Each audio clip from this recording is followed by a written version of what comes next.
కాంచనిచ్చిన షాక్తో నిజాన్ని బయటపెట్టిన కార్తీక్, దీప. షాక్లో జోష్న. ఈ వీడియో కనుక నచ్చినట్టయితే తప్పకుండా ఒక్క లైక్ చేయండి.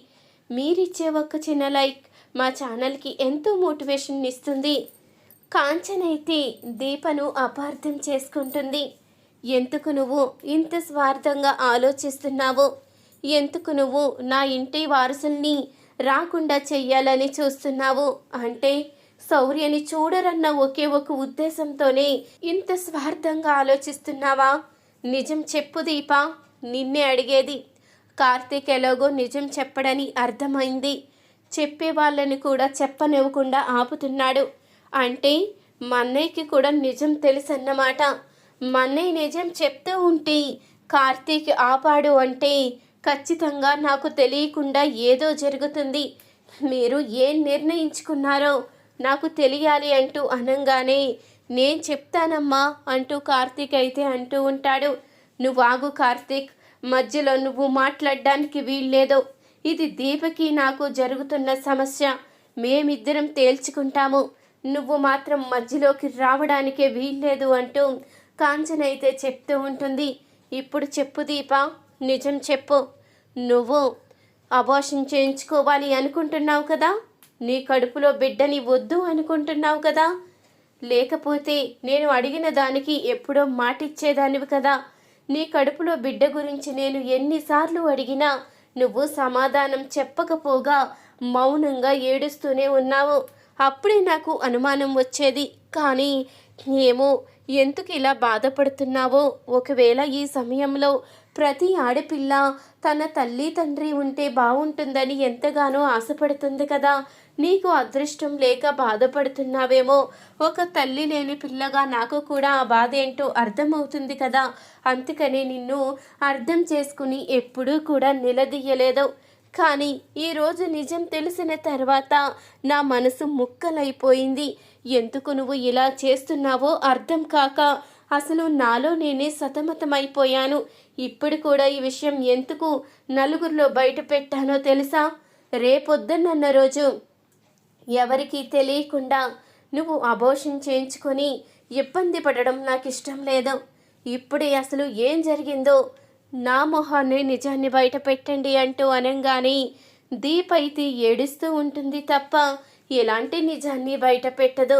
అర్థమైంది, నువ్వు నిజం చెప్పవని నాకు తెలిసిపోయింది. ఇటు కార్తీక్ నిజం చెప్పడు, అటు నువ్వు చెప్పవు. ఏం చెయ్యాలో ఇప్పుడే నేను నిర్ణయించుకుంటాను అంటూ కాంచన అయితే చెప్తూ ఉంటుంది. ఇంతలో మరొక వైపు పారిజాతం అయితే ఆలోచిస్తూ ఉంటుంది.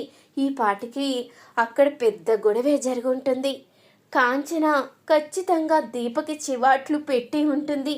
మధ్యలో ఈ జోష్న ఎక్కడికి వెళ్ళిపోయిందో, దీంతో నిజం చెప్పకూడదు అనుకుంటూనే చెప్పేశాను. ఇప్పుడు ఇది ఎక్కడికి వెళ్తుందో, ఎక్కడ ఏ రాద్ధాంతం సృష్టించిందో. ఒకవేళ కాంచన దీపని ఏదైనా అంటే నేను సంతోషపడాలి అనుకునే లోపే ఇది ఏదోటి పిచ్చి పని చేసి దాన్ని చెడగొడుతుందేమో, అనవసరంగా దీనికి చెప్పాను అనిపిస్తుంది అంటూ ఇక పారిజాతం అయితే తన మనసులో అనుకుంటూ మురిసిపోతూ ఉంటుంది. ఇంతలో అప్పుడే ఇక కాంచన అయితే పాయిజన్ బాటిల్ అయితే తీసుకుని వస్తుంది. ఇప్పుడు నిజం చెప్పండి. మీరు గనక నిజం చెప్పకపోతే ఇక్కడికిక్కడే నేను ఈ పాయిజన్ తాగి చచ్చిపోతాను. నాకు అర్థమవుతుంది మీరంతా కలిసి నన్ను మోసం చేస్తున్నారని అంటూ కాంచన అనగానే, ఏంటమ్మా కాంచన ఇది? అసలు వాళ్ళు నిజం చెప్పకపోతే నువ్వు ఇలాంటి నిర్ణయం తీసుకోవడం ఏంటి అంటూ ఇక శివనారాయణ అయితే అడుగుతూ ఉంటాడు. లేదు నాన్న, కార్తీక్ నిజం చెప్పాలి అంటే ఖచ్చితంగా నేను ఇలాగే అడగాలి. నిజంగానే వాడు నా దగ్గర నిజాన్ని దాచిపెడుతూ ఉంటే వాడు ఇప్పుడు గనక చెప్పకపోతే ఇక నా శవాన్నే చూస్తాడు అంటూ ఇక కాంచన అయితే నిర్ణయించుకుంటుంది. నిజం చెప్తారా? నా దోవ నన్ను చూసుకోమంటారా? కార్తీక్, నా సంగతి నీకు తెలుసు. నేను ఏదైనా నిర్ణయించుకుంటే అది ఖచ్చితంగా చేసి తీరుతానని కూడా నీకు తెలుసు. ఆ మాట మీద ఎంతగా నిలబడతానో నీకు తెలుసు. ఇప్పటికైనా నువ్వు నిజం చెప్తావా లేదా అంటూ అడుగుతూ ఉంటుంది కాంచన. అప్పుడే ఇక దశరథ అయితే, కార్తీక్ ఇంతవరకు వచ్చిన తర్వాత కూడా నువ్వు నిజాన్ని దాచిపెట్టడం మంచిది కాదు. ఇప్పటి వరకు నీకు తెలిసిన నిజాన్ని ఎవరికీ తెలియకుండా సమాధి చేశావు. ఇప్పుడు కూడా నిజాన్ని బయట పెట్టకుండా నువ్వు మొండిగా ప్రవర్తిస్తూ ఉంటే కాంచన మొండితనం నాకు బాగా తెలుసు. తను అన్నంత పని చేస్తుంది. నిజాన్ని చెప్పే అంటూ దశరథ అయితే అంటూ ఉంటాడు.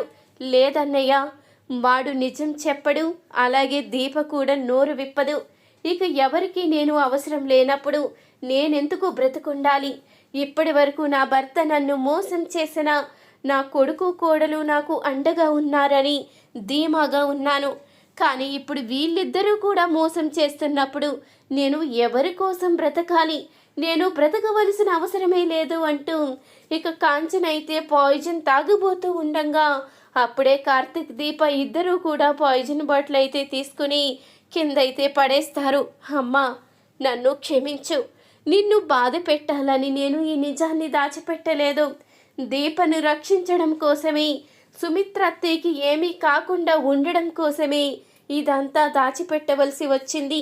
నువ్వు అనుకుంటున్నట్టు దీప కడుపులో బిడ్డని వద్దు అనుకోవడం లేదు.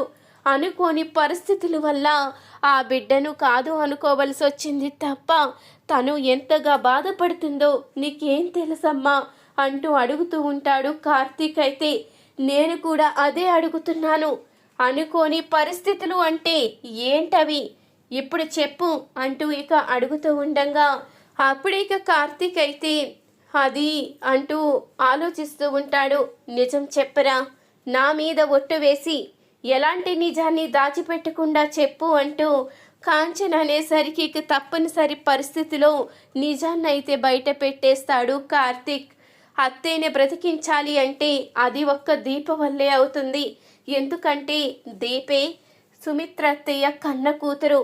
అందుకే తను బోన్ మేర ఇస్తేనే అత్తయ్య బ్రతుకుతుంది. ఒకవేళ దీప గనక ఇప్పుడు అంతకు ఒప్పుకోకపోతే అత్తయ్య ఎట్టి పరిస్థితిలో మనకి దక్కదు. అత్తయ్య బ్రతకాలి అంటే దీప కడుపులో ఉన్న బిడ్డ బ్రతకదు. ఎవరిని వదులుకోవాలి ఇప్పుడు? మొన్న నువ్వే చెప్పావు కదా, కనిపించిన ప్రాణం కన్నా కనిపించని ప్రాణం పెద్ద లెక్క కాదు అని. అందుకనే నీ మాటను బట్టే దీప నిర్ణయించుకుంది. కనిపించే ప్రాణాన్ని తను బ్రతికించాలని నిర్ణయించుకుంది. తన కడుపులో బిడ్డని త్యాగం చెయ్యకుండా ఈ పని సాధ్యం కాదు కాబట్టి ఈ నిర్ణయం తీసుకుంది అంటూ కార్తిక్ దీప ఇద్దరూ కూడా ఈ కాంచన దగ్గర నిజాన్నైతే బయట పెట్టేస్తారు. ఆ నిజం తెలుసుకున్న కాంచన అయితే ఒక్కసారిగా షాక్ అవుతుంది. ఏంటి కార్తిక్ నువ్వనేది అంటూ అనంగానే, అవును చెల్లమ్మ, ఇదంతా నిజమే. నువ్వు మాటిచ్చినట్టే నీ కొడుకు నా కూతురు మెడలోనే తాళి కట్టాడు. కానీ మనమే ఈ విషయం తెలుసుకోవడానికి ఆలస్యమైంది అంటూ పారిజాతం కుట్రని మొత్తం బయట పెడతాడు దశరథ కూడా. నిజం తెలుసుకున్న సింహనారాయణ అయితే ఒక్కసారిగా షాక్ అవుతాడు. ఇంతలో ఇక్కడ జరిగే విషయాలు తెలుసుకోవడానికి వచ్చిన జోష్న అయితే ఈ మాటలన్నీ విని ఒక్కసారిగా షాక్ అవుతుంది. అయిపోయింది, ఇక వీళ్ళకి నిజం తెలిసిపోయింది కాబట్టి నా జీవితం ఇక నాశనం అయిపోయినట్టే అంటూ జోష్న అయితే షాక్లో ఉండిపోతుంది. ఈ వీడియో కనుక మీకు నచ్చినట్టయితే తప్పకుండా ఒక్క లైక్ చేయండి. మా ఛానల్ని సబ్స్క్రైబ్ చేసుకొని పక్కనే ఉన్న గంట సింబలపై ఆల్ అని క్లిక్ చేయండి. అప్పుడే మేము పెట్టే ప్రతి వీడియో మీరు మిస్ కాకుండా చూసేవచ్చు.